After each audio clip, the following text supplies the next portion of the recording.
Welcome to episode 54 of Crave the Book.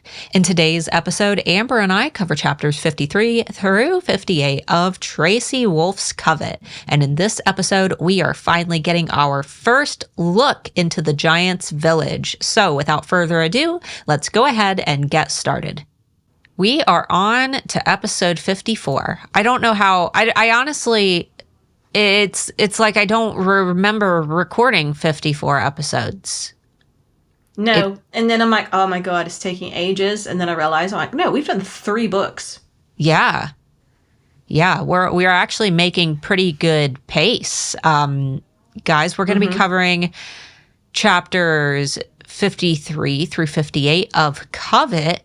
And we're already a good, third of the way through it. So we'll be getting to court in no time at all. For everybody who's through it. Yes. For everybody who's new here, make sure that you check out our Facebook group. That is Crave the Book Podcast Tea Room. Come join that. Hang out with us. Chitty chat. Share theories and discuss the chapters. We don't really have any announcements today. So, Amber, do you want to let our first timers know what special sound they should listen out for in the event that they don't want anything spoiled for them? Yes. So, of course, like every other week, and you'll be able to listen back through all of the episodes should you wish, and the format's going to be pretty much the same, is that about halfway through, a noise will sound, and it sounds just like this. Woo! Is, of course, the wolf howl, and that signifies that everything before that noise was spoiler-free. Based on the chapters that we've read today, we will be talking about each chapter and what happens, and then after the howl, we will go a bit more in depth for like spoilers, things that will come up, red herrings, questions for the future. Mostly court stuff. Yeah. Today. We probably won't have many Cherish spoilers still once we've got to court. I don't think. No, because but we're going to be very, very slow at reading. Yeah. We're busy. I do have some theories for Cherish. But obviously you guys have a while, so I know that some of you don't even have access to court yet, but it will be a while. But yeah, so last we left off, our little crew had just made it to the Giant's Village, and they are trying to get into the gate. One of my favorite things that Grace says is she's standing with Flint and pointing at a building that's super like ornate and crazy looking. And she's like, wow, it's so beautiful. And Flint's like, I think it looks kind of plain. She's like, what? You're crazy. He's like, no, it looks kind of plain. It doesn't look that great. And then she realizes he's looking at a completely different building that is kind of plain because he can't see the ornate looking building. And my favorite line is she goes, oh my God, I know what's going on here. You can't see it. Like, Grace, Little Miss points out the obvious a lot. Yeah, she seems to be very slow on the uptake, but then seems to explain it. You're not explaining a joke, but like in a completely unfunny way. And you're just like, Yeah. She does that a lot in this set of chapters in particular. Like, not that I don't, do the same thing. To be fair, it is YA, so maybe it's not obvious to the younger versions of our readers. I don't know. But to us, it's very obvious. I was going to say, I don't know. I'm assuming that Flint saying, I can't see it. And then her saying, you can't see it. I know what's going on here. Like, yes, Grace. And your note kind of,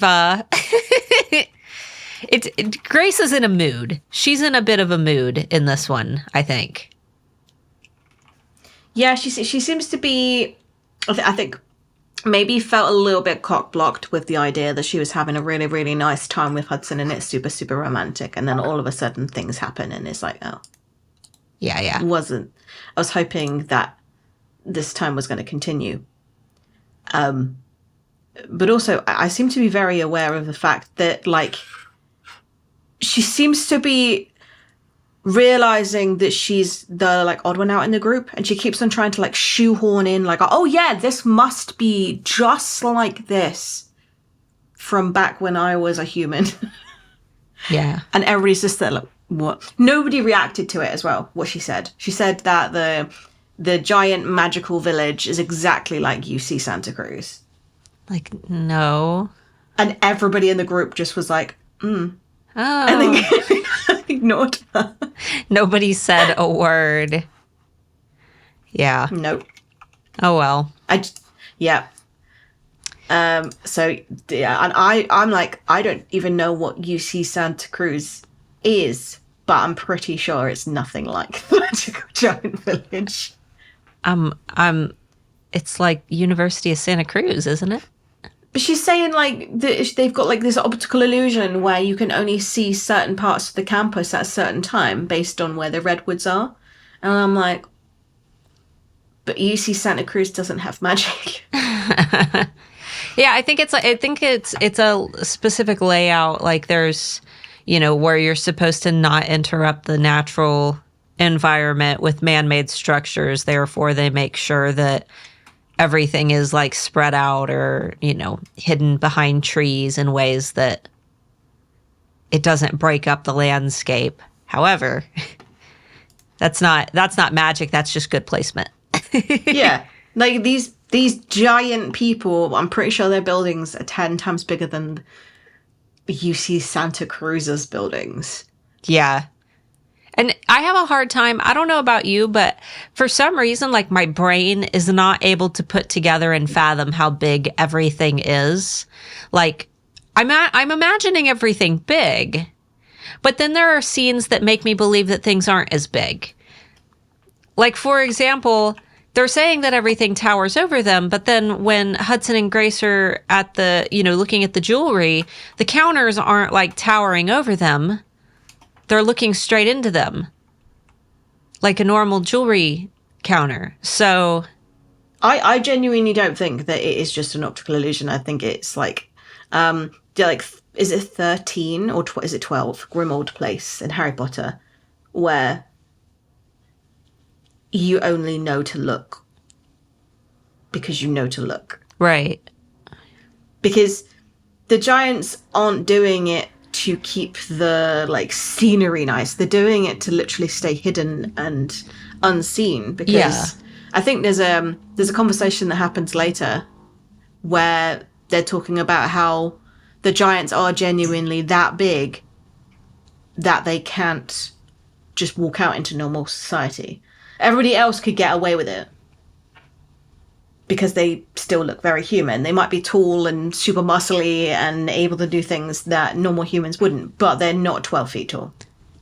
Yeah. Grace would have been able to call them on that if she would have arrived at Katmere, and it also had, like, a bunch of giants. Even with her one giant teacher, apparently she just assumed that he was really tall.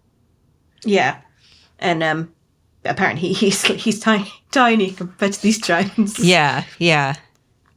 Also, I think there's something to be said by, like, the fact that they don't really describe the giants in a very modern way either. The way that they're talking is very archaic and, like, what's the word? Like, I'm imagining they're very like the king and queen, where the way they speak is just not what normal public would speak. Yeah. And then you get, like, a little, like, a little hint of, like, I don't know. Are you picturing them, like, with Irish accents? Scottish accents? Green giant. Why are they adding in all the ye's? I didn't think that they were. I skipped that entirely. Only at the beginning. Only the two at the beginning. At the guard tower. They're all like, "Get out with ye."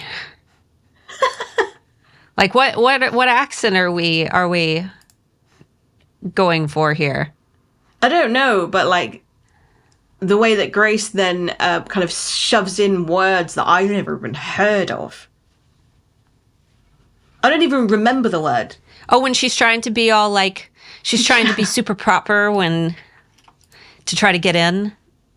Yeah. I'm like, what is this? Yeah, trying to convince the guards to let them in. That's not a word. I can't even, I know what you're talking about. She says some word, and she's I like... don't know what the word is. Yeah, she said that it was like ancient, that it was like an old, super old word. I can't remember, but... And everybody looks at her like, where did that come from? I know, Micaiah gave her the side eye. I'm like, I'm the same. I have no idea where that came from either, because that's not something that a 17-year-old would just know. Right. I mean, I don't. No, I had no idea.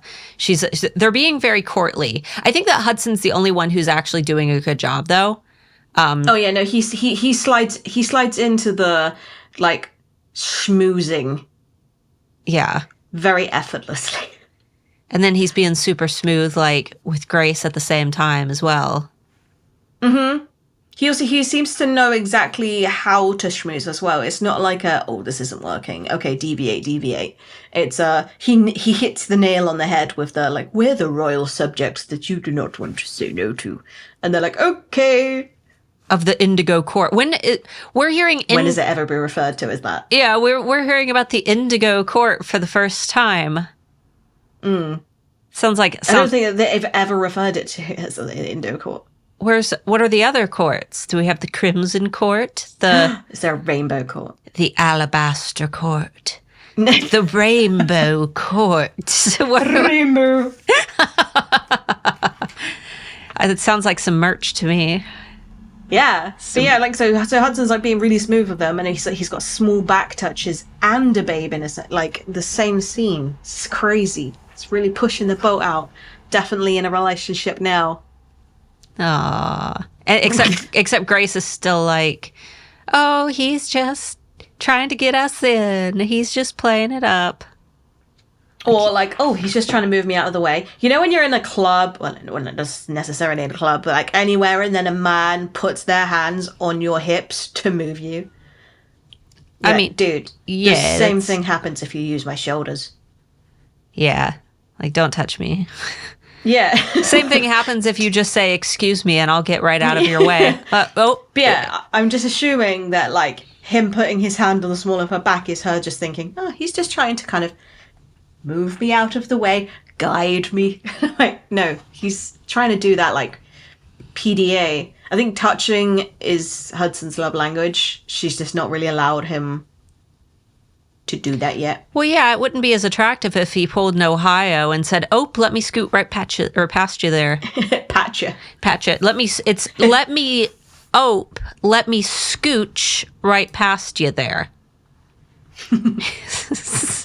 Do you say scooch? Yeah. Let me scooch past. We say scooch, but it's scooch over. So like if you're trying to sit down and somebody's like they've parked in an area where you can't quite fit two bums, but you could fit one. You're like, could you just scooch over a little bit? And then they kind of budge up. Well, next time, add in the ope. Ope, can you scooch over? And they'd look at me as if, did you sneeze? Are you okay? Same if I asked for a pop. They'd be like, are you okay? You should you 9? You should just start doing it, just to see. Just see what people do. I do notice that when I'm talking to you, I change my vocabulary just to make it easier to just understand both people. I know what soda is. We do still say... We don't call soda. What do you call it? Fizzy drink, soft drink. Oh. Well, we'll say soft drink. Fizzy drink, that's too vague. We don't say any of it. We ask for what we want. So, like, if somebody goes, oh, do you want a drink? You just say, oh, I'll have a soda. It's like, no, you want a soda water? Like, that's disgusting. Why would you want that? Pop is too much. It's more fun. I'll take a pop. I want a pop. Like, no, like, oh, do you have a Coke? Or do you have any lemonade? No, we only have Pepsi. Do you have it? It's always Pepsi. It is always Pepsi. It's always Pepsi. Like, oh. It's a poor man's Coke. So we get the reference that Hudson did read Jack and the Beanstalk for Grace's sake. Yeah. And can you imagine him going in thinking it was going to be a whirlwind adventure story, and then he's like, this is shit. But the fact that he did it... He took a cow to market and he sold it for beans?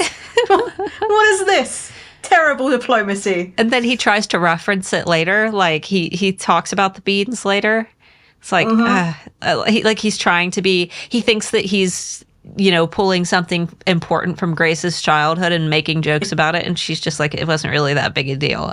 It wasn't really big a deal. The only reason that it was important was because your childhood sucked, but I can't say that to you now because it's too sweet that you did it. Yeah. Oh, that's the same with... It's the same logic behind her not telling Macy that she hates her pink coat. She's just like, it's not important enough to have this argument. Yeah. So they're talking to the two guards in the guardhouse, and I love how Grace just assigns them names, Brownbeard and Blonde Man Bun. She's just like, and Blonde Man Bun does this, and Brownbeard says that. And then I realized, wait, I do the same thing. Yes. When I'm in public, I'll be like, hey, look over there at purple dress.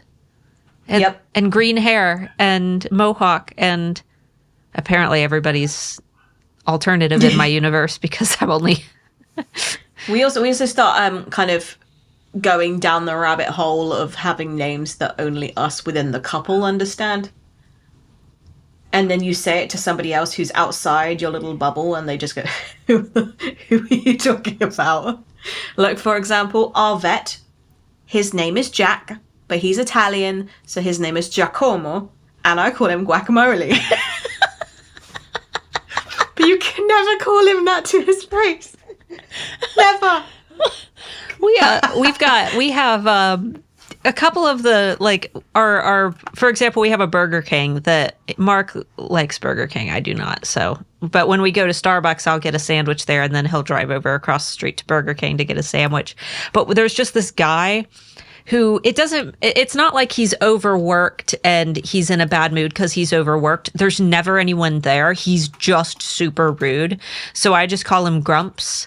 I'll be like, yeah, you ready to go get verbally abused by Grumps? I love our little nicknames, but it's just never transferable to anybody else because it has to have a history. Yeah. It has to come from somewhere. It has to have an origin. Well, Mark has found that if you see somebody who looks kind of like a knockoff celebrity, or like, as we say, the Great Value brand celebrity. We say little. Well, we just mix the first letter of their first name and the first letter of their last name. So like Mason Jajoa or Mason Jamoa. Yeah, Mason Jamoa. Rianu Keeves. We've got a spoonerism. Is that what it's called? I think it's a spoonerism when you swap the first letters of each thing. It's always funny. You can always make someone laugh if you're like, hey, look, it's Rianu Keeves. Because there's a restaurant we go to where the guy looks like Keanu Reeves, so that's Rianu Keeves. But like a discount version. Yeah, he looks more. He's like Keanu Reeves and like Jared Leto had a baby who serves tables at a breakfast restaurant. Anyway, he's fallen on hard times. He needs new windows. Here's the thing. Nobody killed his dog, so he's actually living a pretty good life, I would say. Unlike poor... I mean, the two are not, like, too far from each other. No one killed my dog today, so therefore I'm living a pretty great life. Yeah, I would say that's a good life. If that's all you strive for in life, you go, girl. Yeah, absolutely. So they go and they're watching some big cauldrons be made. Oh, I guess we completely skipped them getting through the guard tower. They do get past the guards because one of the giants, she is 13. She's the daughter of the way that she kind of has like a title. So I'm assuming it's like the version of the princess, because they don't call them king and queen. They call them Kolossar and... Kolossar and something else. So I'm assuming that Kola, or whatever they've called her, was like princess. Yeah. Pardon our ignorance. What was her name? I can't even remember. No, I have no idea. We didn't write it down because we never meet her again. I know. It's all these little characters that, like... I was really hoping to see her again because she's quite a funny character. Yeah, yeah. But she's super enthusiastic, and she's just like, oh, you know, screw you, brown beard and blonde man bun.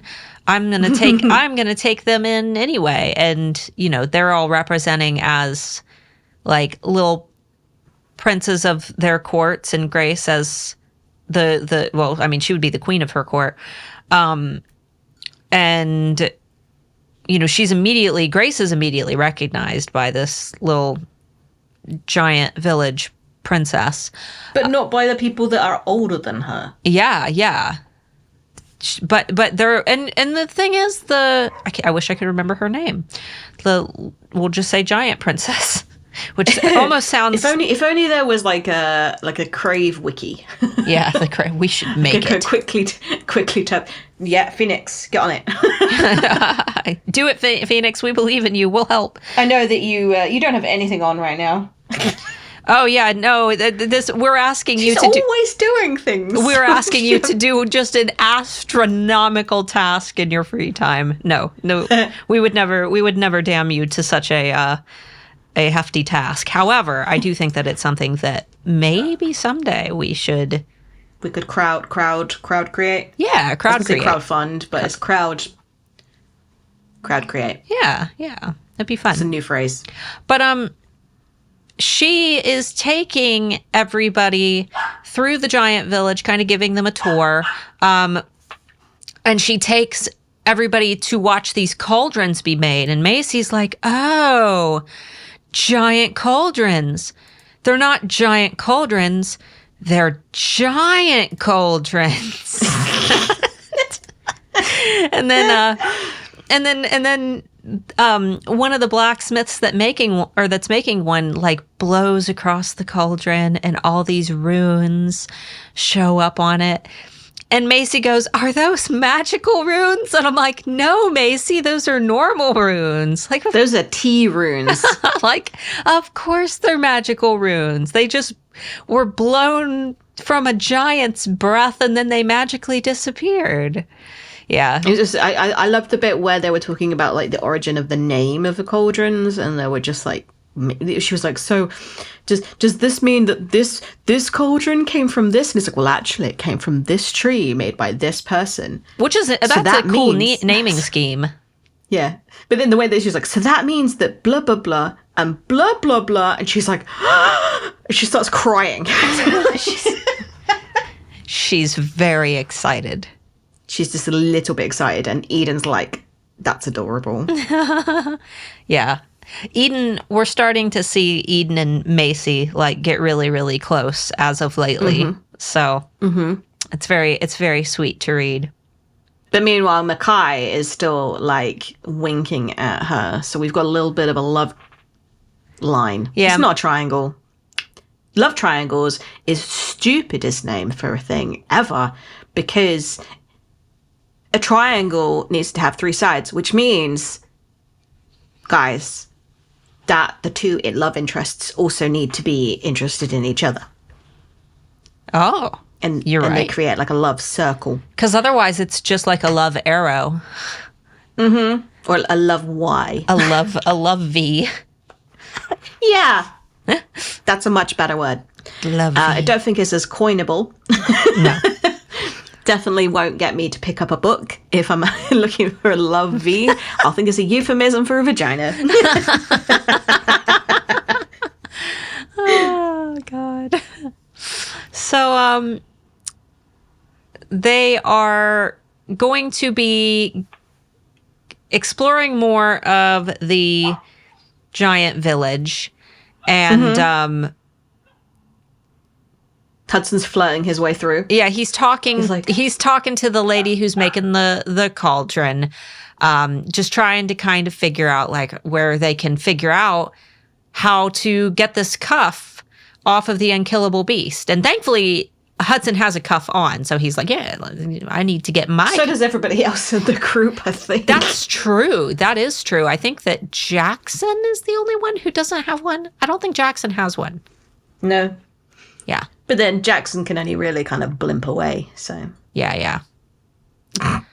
He can float. And what makes this scene even funnier in my head is as if the giants are speaking in a foreign language and Hudson's just practicing his, like, high school Spanish. May we stay the night at a local hotel?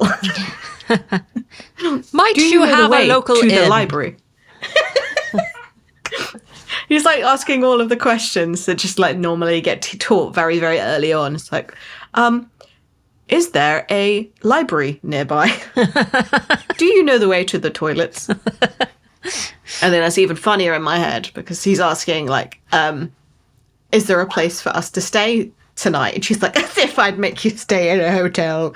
I'm like, there is no reason why the giant village would have a hotel. Oh, and how big is the giant village, giant hotel?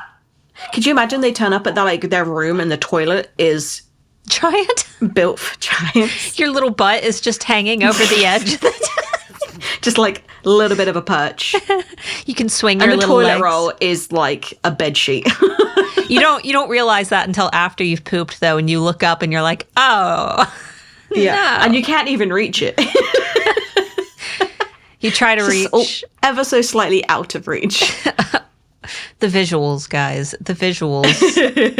Oh god. Anyway, so yeah, he's flirting with Giant Princess, and he's like, yeah, if I can't get this cuff off, then I'll never be able to impress this girl that I really like. And the princess kind of puts two and two together and goes, oh, so is this the girl that you're interested in? Is this your girl? And I was like, oh, he's rectifying his early comment when he was in the group with, and he said that they weren't a couple. And he's like, yes, ma'am, immediately.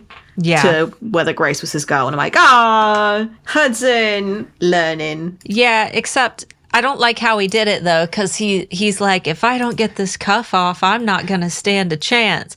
And here's the girl right here who will leave me if I don't take off this jewelry. Like, it's just like...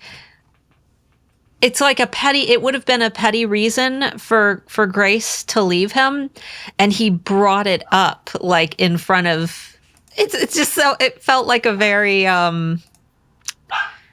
it feels like something that you whisper when the girl isn't right there. I need to get this off so that my girl doesn't think, bad of me. But no, he's like, I need to get this off or else I'm not going to stand a chance. Here's the girl in question right here. Here she is. Yep, she's going to leave if I don't get this thing off. It's like, I'm trying to think of like what else. Like, I have this wedding ring and I need it off for my mistress. Yeah. It's stuck on my hand. I've put on some weight over the years. Unfortunately, it's rather tight now. Do you have any butter? Have they tried butter on these cuffs yet? I don't think so.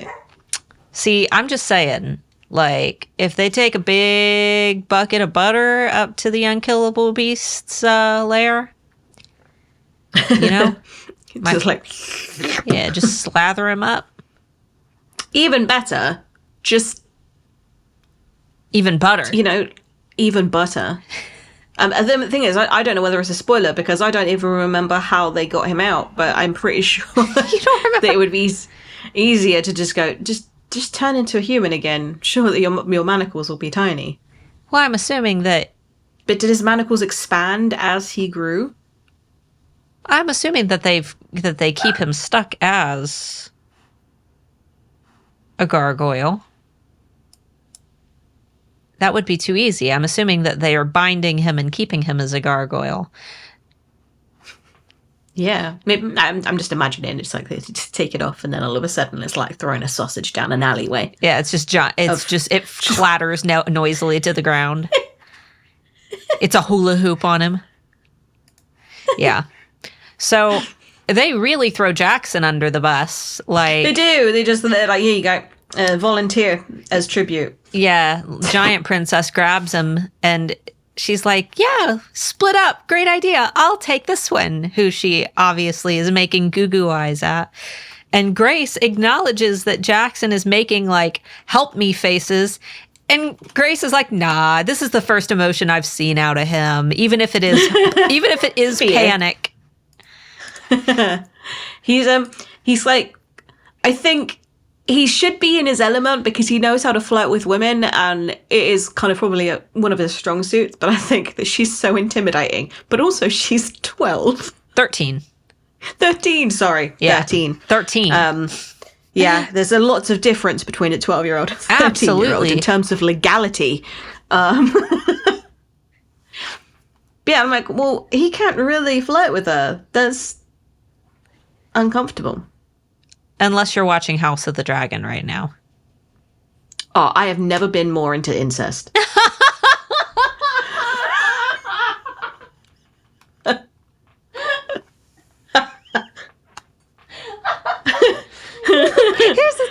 Here's the thing. And this isn't a spoiler. I mean, it kind of is, but you've all seen it online. Jon Snow and Daenerys were aunt and nephew.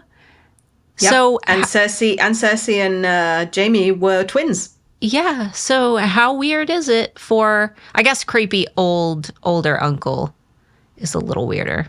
No, he's Doctor Who. Time is messed up. Oh, okay. You're right. Yeah. He got stuck in the future. Grew a bit. It's fine. It's all in the subcontext. He's seen some things.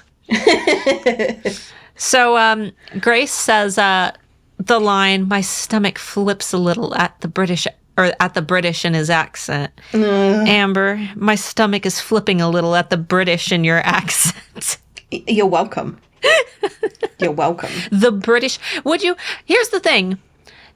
You don't read Harry Potter and they talk about someone with an American accent and then continuously comment on the American in their accent. No, because it's too normal for us to hear. Because it's all on our TVs and stuff. Whereas British is it's very much a novelty, I'm guessing, for you. Yeah. Where, I'm not anymore. I'm boring to you, but yeah. You've always been boring to me, Amber. It's fine. Thanks. But I'm just imagining it more like, when your husband uses the dad voice and you just get a bit like, yeah. I'm going to sit down here for a bit. I think it's just anything that just has a bit more of a serious tone. Is the British, because she says that whenever he has more emotion showing, his accent slips through. And I'm thinking that rather than her just being overly fantasizing about the accent itself, she's fantasizing about his emotions being more at the surface whenever it shines through. Yeah. That makes sense. But at the same time, if my husband has a little bit of a wobble and has that sort of I'm about to cry voice, that doesn't make my stomach flip, I'm afraid. That's it's more of a, oh dear, do you want some water? You want some water? Can I stroke your back with a broom? There. Amber and I have this mutual agreement that if either of us are upset, we're not obligated to try to solve each other's upset. We will occasionally try, but we also know it's like when my dog passed away, I was just like, I'm just gonna hide in my hole and I'll be okay once I get out. You're not obligated to try to make me feel better. Nope. And it's we would do a terrible job of trying to make each other feel better because we would be more concerned about the fact that we are coming across so autistic.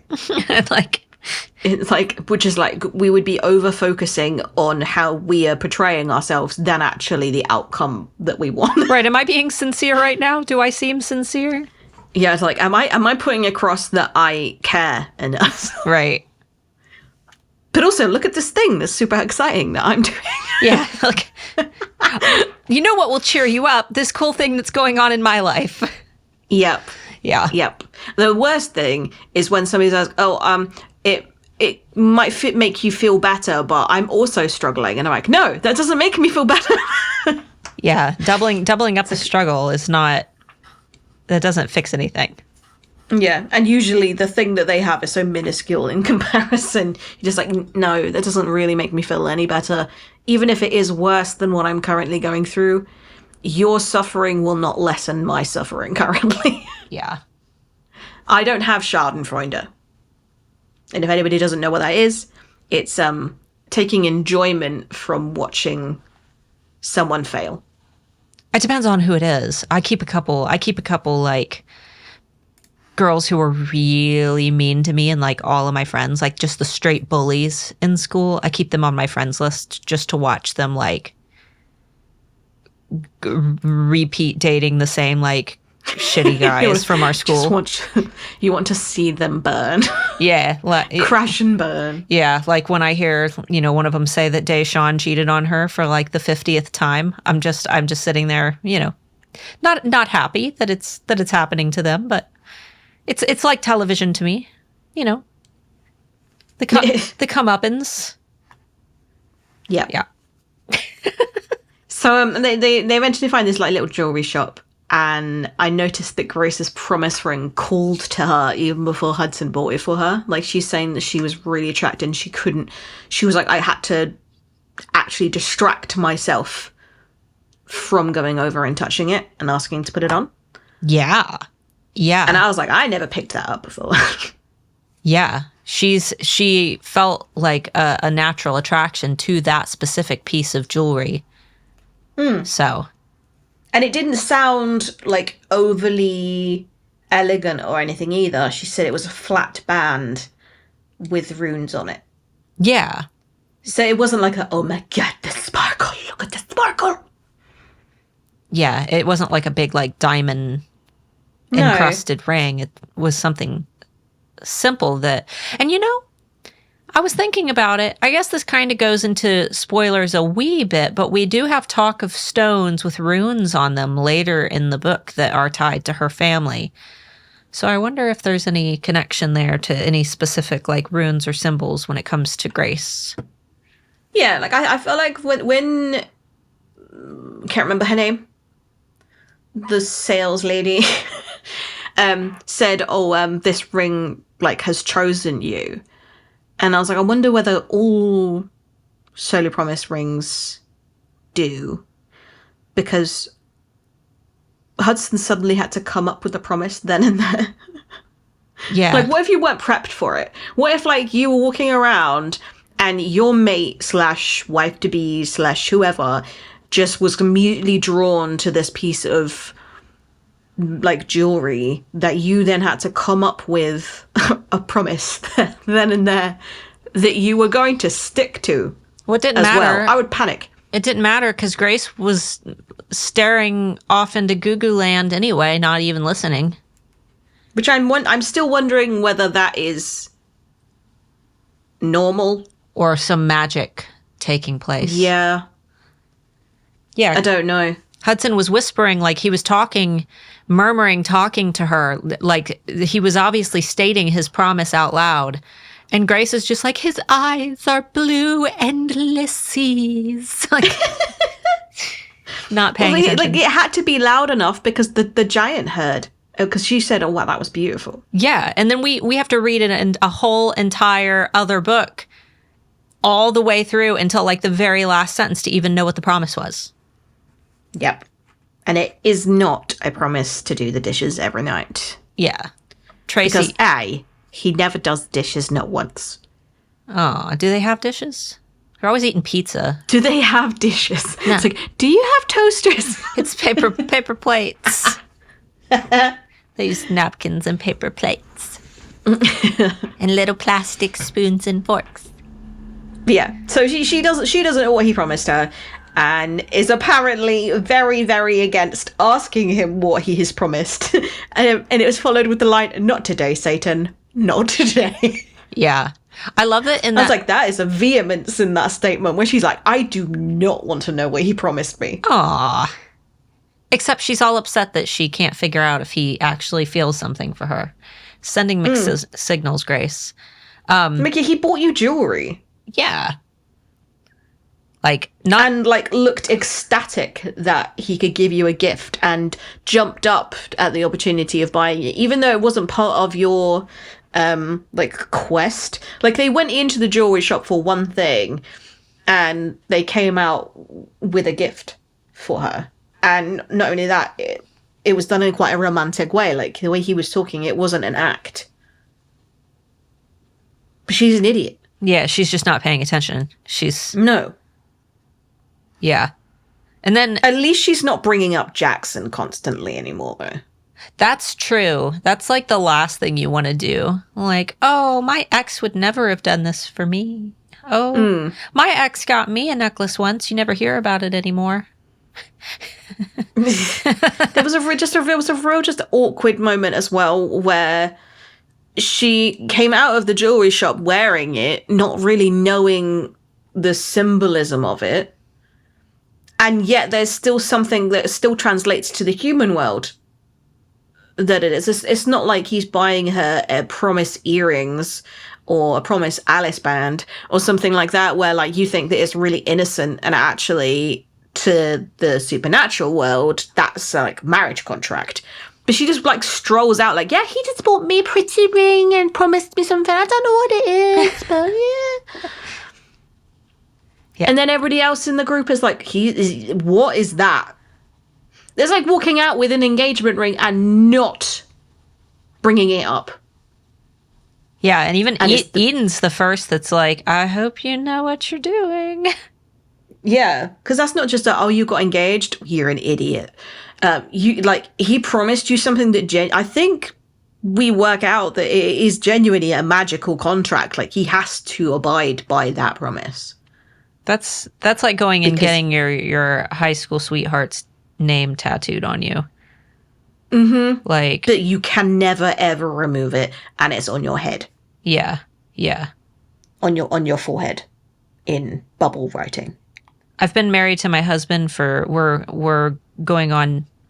Will this be our 13th year? 12 years. 12-year anniversary, and we still. I would never get names. Though we did talk about getting little pinups of each other. I want a little pinup of him with like the curly handlebar mustache, but I want him to look like one of those like little boxers that, you know, lifting the big giant dumbbell with the big circle like shape. Just to be like really careful that he doesn't look like the Dorito Man. The Dorito Man? No, Pringles. Pringles. Oh, the Pringles Man. No, that would be perfect. I don't mind. You want the Pringles Man? Yeah, I'll get the Pringles Man. I'll get a Pringles Man tattoo. That's fine. So the scene, they all walk around the market, and Grace ends up eating way too much food, and I was just like, hee Thanksgiving if the Moors be like, because when Amber was here, our portion sizes in the U.S. are a lot bigger than they are across the pond. And every time we went to eat somewhere, Amber was like, it's so much food. I can't eat it anymore. Stop giving me food. That's all we did was eat the whole time that she was here. It was like Harry Potter and I almost said Harry Potter and Gandalf. Yes, just like Harry Potter and Gandalf. It was like Harry Potter and Dumbledore, just like, don't make me eat it. No. I was like wondering where you were going with that. It's just like Harry Potter, and I'm like, they starved him and put him in a cupboard. What are you going on about? Yeah. Anyway, yeah, like she goes back to this group, and they're all like, you do realize that that's the promise, like usually saved for like 100-year anniversaries, and she doesn't even miss a beat. She's just like, yep. Not going, oh my God, what did Hudson do? She's like, no, not today, Satan, not today. I am filing that away in the cabinet of things I will never ask. She's in denial. Yeah. Because she's still got some hope that, like, things with her and Jackson are going to work out. Why? He's rubbish. I agree. Especially now. Yeah. He's shacking up with some 13-year-old. Oh, no. He doesn't seem very willing. He seems in a dead panic about it. But don't they leave him again? Don't they just leave him with her? They just take off and go to the tree where Falia lives? And they just bail on him? You can just imagine the conversation. But my mother says that don't worry, you don't have to bed me until I'm ready. Oh, God. Meanwhile, Jackson's like, oh, shit, what have I done? Save me. Macy's there. Macy's there to supervise. It's fine. She ain't supervising. She's letting things burn. She's like, this is great. Retribution. It's like, you done my friend dirty, and like, she's not gonna save Jackson from unnecessary uncomfortability. No, especially she's gonna sit there and go, lol. Well, when you look at it like when it's like a little girl flirting, it's cute. It's like it's cute. It's just the only reason that it's cute until it becomes harassment. Right. It's only scary in this case because the little girl is a giant. So she's quite large. She's quite an intimidating personality as well. Yeah, she's like not taking no for an answer. She's just like grabbing Jackson's hand. Come on, let's go. She's not like any other 13-year-old I know. Most 13-year-olds I know are moody bitches. Mine is only 10, and she hides in her room. She's already got a mood going on. Yeah. The way that this giant is acting is like an 8-year-old. You know, when they're just like, there is nothing wrong with the universe. They're just like, come on, let's go. We'll go build Legos. It's like nothing is wrong with anything. They're just gonna happy to do whatever. What do you have to stress about in a giant village on market day of all times? Deforestation. Climate change. Yep. Do you think, like, because they seem to be eating turkeys, big ones, but then are they normal sized turkeys, or are they giant souped up turkeys? Well, we do have some pretty big turkeys here. Maybe they're like maybe their turkeys are like chicken nuggets to them. That would make more sense. Interesting theory. It's like they're just crunching them up, bones and all. Yep. Yeah, they're like I think they're called like saltimbocca or something. No, I think it's something. I think it's called something else. But there's like in Italy, they eat these tiny, tiny, tiny little birds, and they're so delicately cooked and they're so small that you can eat them whole because the bones are so fragile and thin that they're kind of like fish bones. Oh. And I just imagine them as like crunch, and you're like, hey. I don't want to eat anything whole. They were like, do you want to try one? And I'm like, absolutely not. Yeah. I will try most things, but no. You don't eat animals that look like animals. Oh yeah, I do. I eat a whole fish. I won't eat the head or the eye or the tail, but I don't mind eating from it. Okay. Cool. But if you served me up a pig, like a whole pig, I'm happy. I'm not eating the ears, though. The nose. I'll give them to my dogs. The trotters, again, to my dogs. But if you gave me a whole bird and told me to put the whole thing in my mouth in one go... No. There aren't very many occasions where you eat an entire animal, aside from, like, shrimp. You don't... Again, no, you don't know. You remove all the shells. Yeah. Yeah. I don't want no skeleton in my mouth. I'm all right. Nope. I don't want any sea bugs in my mouth either. Nope. We've established that Amber's nope. Not big on the seafood. Mm-mm. All right, are you ready to get into spoilers? Yes. Oh woo woo. Okay. Today's spoilers are almost all court. So, and they're all yours. To be honest, there's not much left of Covet to spoil. No, there's not. All right, you go ahead, and a lot of my spoilers were the same as yours, so. So, first of all, I don't think that they would have been able to get into the giant city without Grace. Like, the way she healed the tree, I'm imagining that just the use of earth magic opened that door. Because no one had done anything up until that point. Yeah. Why doesn't she heal Falia's tree if it's all sad and looking diseased? Because there's a difference between a hurt tree and a depressed tree. Oh. She needs some magical antidepressants. Yeah. She hasn't quite got to that class yet. Okay. In tree first aid. The magical Zoloft. Got it. Yeah, the way that she kind of healed the tree, then flowers happened, and then like, oh, look, magical city. No one brings that back up. No, and that's... No one. But I also think that because the army then come and get them, don't they? And they got like a back door of the giant city.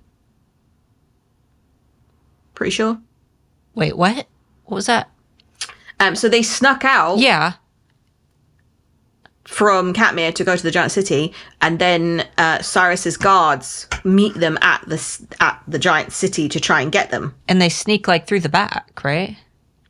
Yes, but I'm wondering whether Grace she opened the door but didn't close the door. If you get my drift. Oh, and that's how because they she's got an in. idiot. Okay. Because otherwise, how would the guards have known where they'd gone? Yeah. These giants have remained hidden for centuries.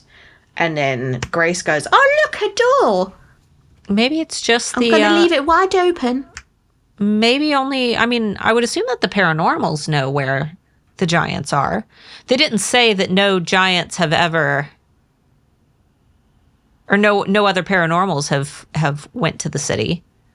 So. Yeah. I don't know. And also I feel like they would have had like a big sign saying like, this giant village doesn't really even have a name. They've not really said like this is gigantical. The firmament. The firmament. The firmament is like a name of a building.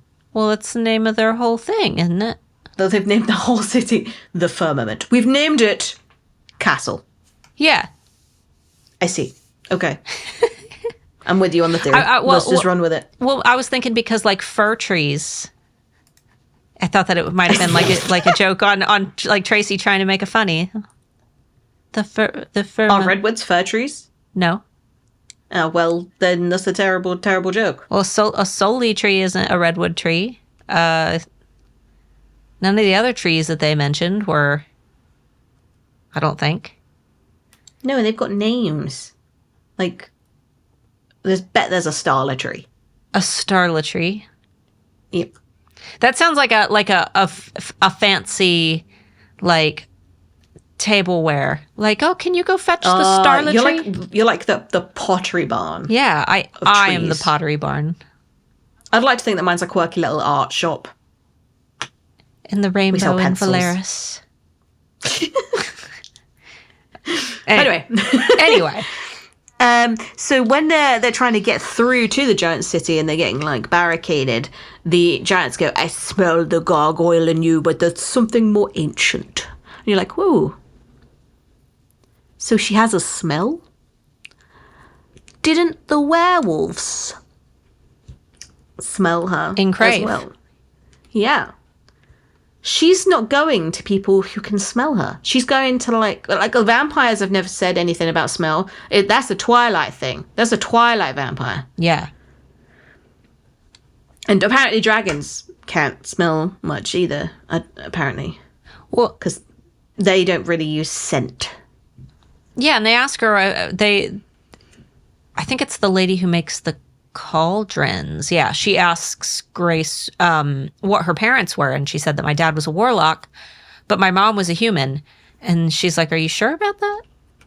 She's like, we'll find out next time. Yeah. Find out in the soap next opera. Yeah, like I feel like she should have gone like, clearly there's a smell about me. Let's go and find someone who can sniff me. But then, to be honest, the only people that seem to be able to do that are giants and werewolves, which don't seem to be easily accessible. No. But she doesn't really pocket that information and use it later whenever she is with a werewolf or another giant. She never does. No. She's like, by the way, I am a gargoyle, but apparently there's something else. Because in the prison, her gargoyle was removed. Did that also remove the smell? How do smells work? I don't know. But like, how can you smell a species? I'm assuming that the gargoyle wasn't fully removed. It was more of just a dormancy Maybe. type thing. Like the vampire, I'm assuming, has like that cell of like, you clearly have blood in your teeth kind of thing.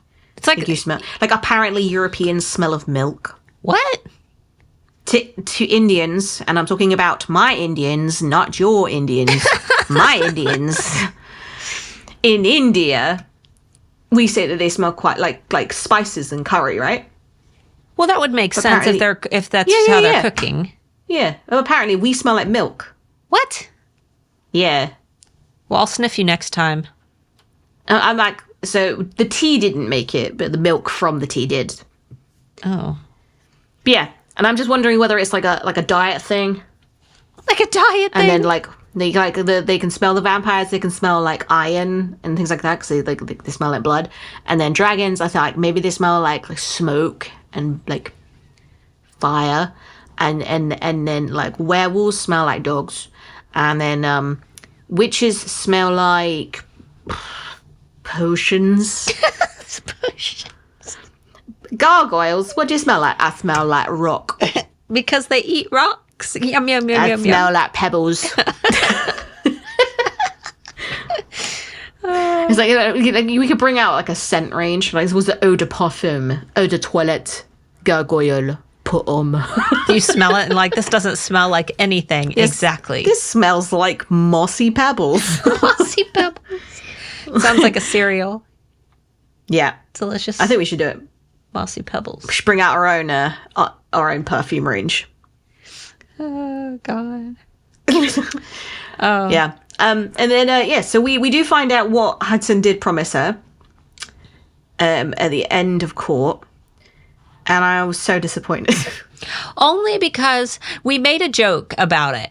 Before we read court, we made a joke where we were like, man, I hope he doesn't say like, I promise to love you forever. And then we get to the end of court, and it was basically the equivalent of, I promise to love you forever. Right, so if our world was magical and there was such a thing as a Soli promise ring, and I had to make a promise to my husband, Your Hudson. I would never promise that. Because love in a couple is not unconditional. You can say that to your daughter. You can say that to your son. Oh, yeah. You can say that to your pet. You can say that to your mum. You cannot say that about a partner because partners come and go. They might be with you forever, but there's definitely moments in a relationship where you are challenged. There are standards to uphold, and if you tell someone, like, it's one of those cute things that you say, like, we'll be together forever, and that's fine, but in your own head, you should remember that if they ever decide to hurt you or cheat on you or treat you badly or, or a relation. You are allowed to fall out of love with someone, but he has literally promised that no matter what Grace does, says, acts like, behaves like, no matter what she does, even if that act is reprehensible, he will always love her. Yeah. And it's like, oh, that's a big promise. And you're putting a lot of responsibility on Grace as well. Because if she knows that he will be harmed at any point where he is not able to fulfill that promise, like, for example, we find out that the giant couple, Thalia and What did it begin with V? What was his name? Her husband? The blacksmith? Blacksmith guy. It's not... Blacksmith guy is in the prison. And he is unable to fulfill his promise every single day that he is not there.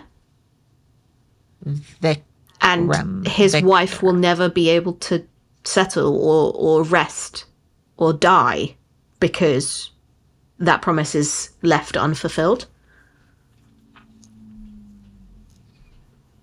What happens if she does something and he falls out of love with her, or he begins to love someone else? Like, who ends up being the one that gets hurt? Well, they're mated, so I'm assuming that the chances of that are going to be minimal, at least in this universe. Yeah, but Cyrus and Delilah are mated. I was going to say, but it doesn't mean that one of them couldn't decide to turn into a tool. Yeah. But either way, it was a stupid promise. Yeah. Don't do it, guys. Don't magically put a binding magical contract on the fact that you will love someone forever, because guaranteed there will be a moment where you go, I hate you today. Yeah. No mortal promises. No. Just avoid the eternal promises entirely, to be honest, because I don't think that there is any one thing that I would be able to promise any one person, because the moment that I say it, I know that there's going to be a moment where I'm not going to be able to do it. Yeah. It was like, I promise that I will never smoke ever again. It's like, dude, who does that benefit? Like, you don't smoke anyway. Right. It's like, oh, okay. Like, nothing with a weight behind it would be able to be said, because I would panic and go, oh God, no, I can't do that. Yeah. It's like the moment that you have that responsibility of a pet as well. Like, for example, I got guinea pigs. I love guinea pigs 100%. I've had them 4 months. I'm already bored of cleaning them out. I still have to, and I do it begrudgingly. But when I took them on, I made that promise that I was going to look after them and cherish them and make sure that they were always clean and fed and watered. But oh my God, it's such a chore. Can you imagine that like becomes it? Not because of your own dedication to something, but because of a binding contract that you said in a lust-filled moment or a love-filled moment that you'd never be able to get back again. So pregnancy. Yeah. Yeah. Yeah. Yeah, unwanted circumstances. There's lots of Game of Thrones references here today. All right. Next. And then, yeah, my final one was we never get that closure of finding out whether Mr. Giant Big Man Blacksmith Dude managed to get home. No, I'm hoping that we get to go back, like, and see him reunited with his wife and them living happy with, making cookies. Or dying. Or dying? Yeah. Like, sometimes that might be a more beautiful moment where he goes home and they're finally able to just die. Finally. That's a morbid way to I've look at it. I've escaped prison to... Let me die in peace. Yeah. They're like thousands of years old. He's been in prison for 1,000 years. It's like Mr. Meeseeks. Forever learning how to play golf. Just stuck forever. Ready to die. I just want to die. Yeah, I don't think that a life of immortality would I don't know. I don't think that I would seek immortal life. Would I extend my life by some time? Yeah, probably. A little bit. No, not if it doesn't come with the benefit of health that I have currently. Oh, yeah, if I shrivel into a raisin, like, no. Like, start losing your sanity, like dementia, Alzheimer's, like incontinence, like all those problems that people go like, I want to live forever. And you're like, yeah, but you're living forever at your current state. Yeah, no, I would not want to age like, to that my degree. My knees already hurt. Yeah. I don't want that to go further, but it's going to. Wait, yeah. This was quite an episode. Cheery. Hope you guys enjoyed the bedtime stories. Guys, that was episode 54, I guess. Thanks for hanging out. And did we say the chapters that we read? Yeah, at the beginning. Okay, cool. Yeah. So Cool. next week we should be entering Falia's cool little tree house and learning what's going on with the blacksmith. So And baking cookies. and making cookies. So It's a cookies. All right, guys. Thanks so much for listening, and we'll see you next week. Bye. Bye-bye.